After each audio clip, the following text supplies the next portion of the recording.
Hello, in front of me I've got Nissan JUKE. In this video I'll show you where can you find fuse box in engine compartment.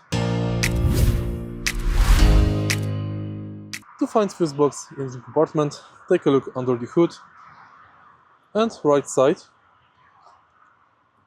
where here we've got this cover.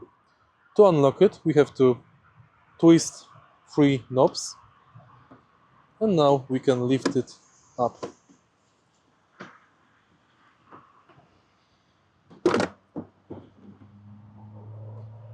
The fuse box is located right here.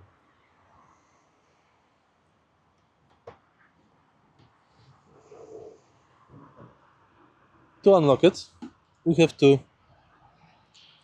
put small tin screwdriver here and unlock the latches on the left side and on the right side.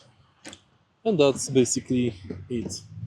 On the bottom you will find the fuse box diagram. Don't forget to block it and it's done. If you find this video helpful, please leave like, comment and subscribe.